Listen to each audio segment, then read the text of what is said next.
Hi. I'm Mark Kuczewski, and I want to talk a little bit about bioethics and immigration. I've been working on this issue for a number of years, and I've written several articles on these three issues: forced medical repatriation, access to health insurance, and dreamer MDs involving undocumented immigrants.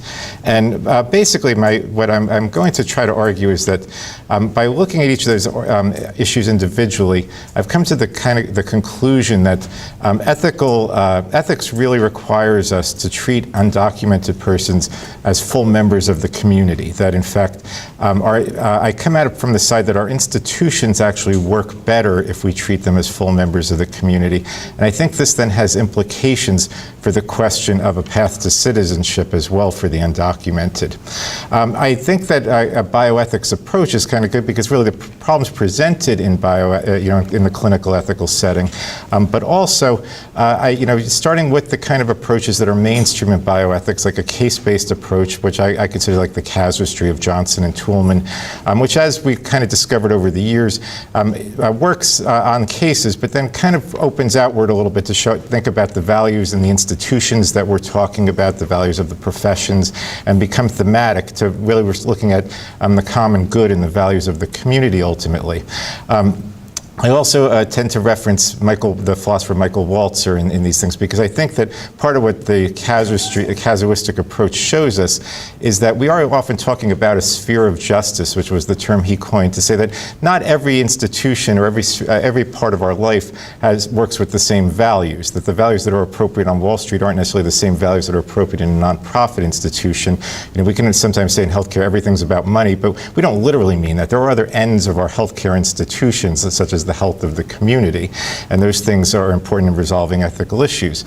And so I'm going through those problems. I make the case that forced medical repatriation comes up within the clinical setting because we often have an undocumented patient who's in the hospital. A typical kind of case for somebody working in construction has a major accident or injury. Their injury is fairly severe. It's hard to discharge them to a home setting, but yet they can't get discharged to the normal places we send them to, such as nursing homes, because very commonly they're uninsured. And without insurance, only the hospital has to take the person in because of their EMTALA requirements, the Emergency Medical Treatment and Active Labor Act. But then there's nowhere for them to go. And so hospitals try to say, well, if we can't send them to the usual places, how about we send them back to the country from which they came? And I make the argument that, in fact, that's an unsatisfactory answer, because for the reason that it undermines our healthcare institutions per se, that we value we have several values, such as being a caring institution, be an efficient institution, being an institution that promotes the public health. And if we start sending people back against their will to a country of origin, this becomes known in the community, and we become seen as an arm of immigration enforcement. And once that happens, it undermines those values, because we don't want people dying in the street, yet these people from these communities won't be coming into our institutions because of fear that we are somehow affiliated with immigration. That'll make us less efficient institutions as well, because people won't present earlier in their course of illness. They won't come in until they're absolutely desperate at that point, and then care becomes much more expensive, much less efficient. And of course that undermines our public health function, because as we know with communicable diseases, and I'm not talking about people coming from other countries with Ebola, I'm talking about within our own communities, we have communicable respiratory illnesses and so on, that it's much better if anybody comes in early for treatment rather than later, and this would undermine that public health function. So I argue that really our institutions, based on their own values, it's incumbent on them not to do a forced medical repatriation. But that leads over into the question of insurance as well, because then the hospital ends up holding the patient, and they are unable to discharge them. There's a very high level of cost involved, rather than moving them to the lower level of care on the continuum. And that led me to analyze insurance a little bit and say, probably the problem here is we're always looking at insurance as a benefit to the individual. And so we try not to make people who are undocumented, or as it was called this morning, irregular immigrants, eligible for any benefits, and then we're giving them an incentive. We're rewarding them coming across the border without documentation. But in fact, as the example is showing of the person with a long-term illness, really who benefits from insurance? We as a healthcare community benefit, and because we're able then to give more efficient treatment, move them to a more appropriate level of care. And in fact, the insurance, enabling the person to get insurance, allows them to contribute to the care of their cost, the costs of their care, right? They're able to pay in advance, like we all do, towards that insurance. So even when being excluded from the provisions of the ACA, and some progressive medical organizations like the American College of Physicians is, yes, immigrants should be able to buy insurance, but not eligible for the subsidies in the Affordable Care Act. You know, there's sliding scales in which you're able to get more subsidies if you make less money to buy the insurance. But even a subsidy, while it may seem to be a benefit to the individual, enables the person to contribute what they're able to contribute towards the cost of their policy, right? They can't buy the policy at full price because they can't afford it. If you give them a subsidy, they can pay what they can, so they become a contributor.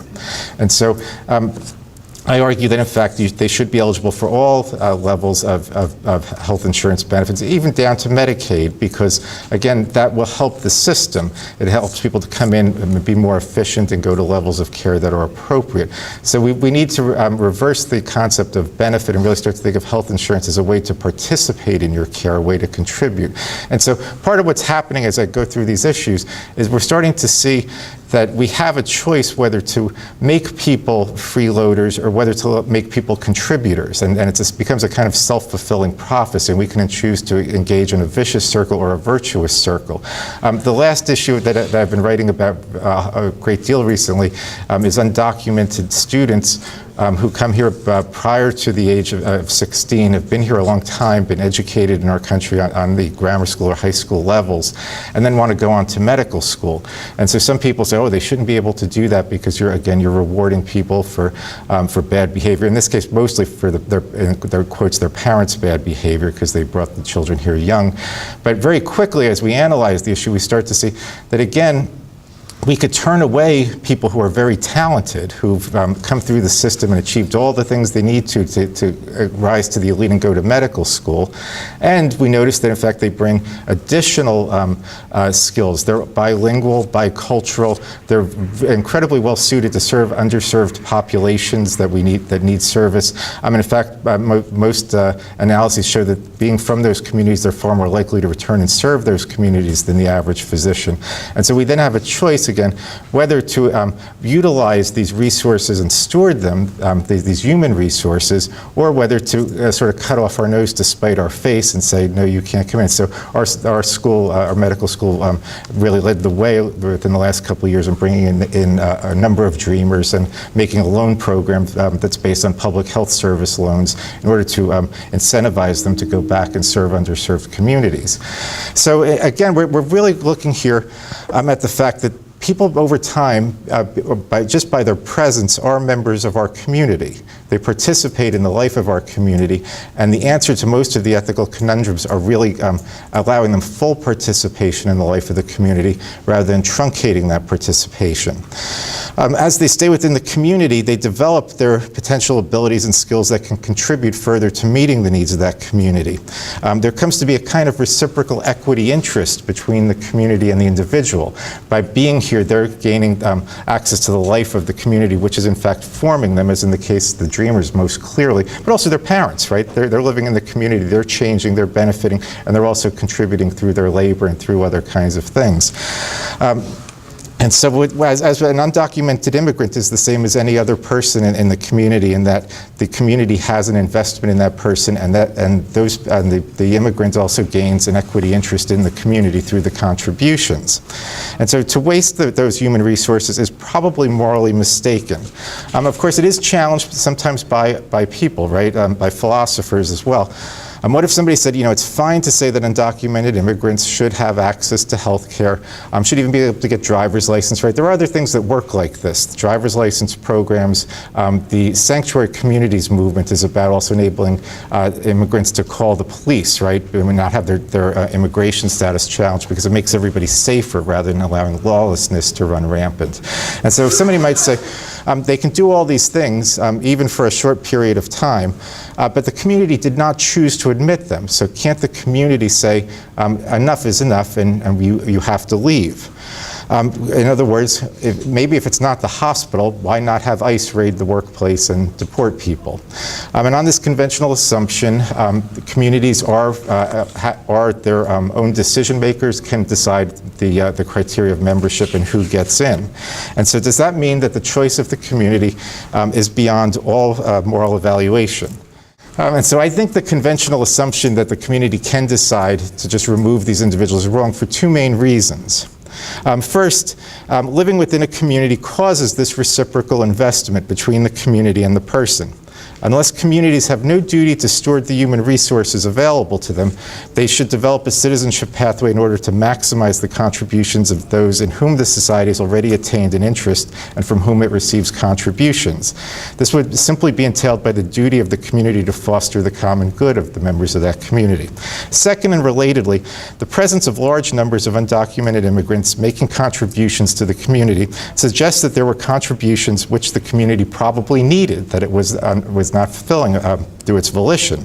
For instance, if the society has only chosen through its visa system to allow a small number of unskilled workers into the country, which in our country is about 5,000 a year, but very large numbers are absorbed by the economy year after year, which is about 400,000 a year for over a decade, the community's choice of whom to let in has probably been mistaken. That is wrong. One could claim this is simply a prudential judgment, but as human needs tend to get filled, if you're making that wrong prudential judgment year after year, you're causing human suffering, and that's immoral or unethical. And so, in conclusion, what I'm really trying to say here is that right now with the immigration movement, immigration reform movement, there is this kind of thinking that says, and this was encapsulated in the Senate bill that passed a little over a year ago but never got through the House of Representatives.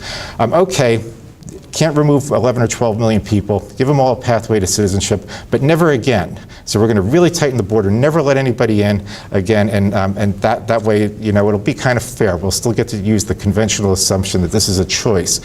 What I'm really saying is, communities tend to have their own life. People tend to come and fill needs. This morning in your plenary, you heard Sochi Castaneda talking about we're an aging society. Young people tend to flow here because they have opportunities and we need them in our economy.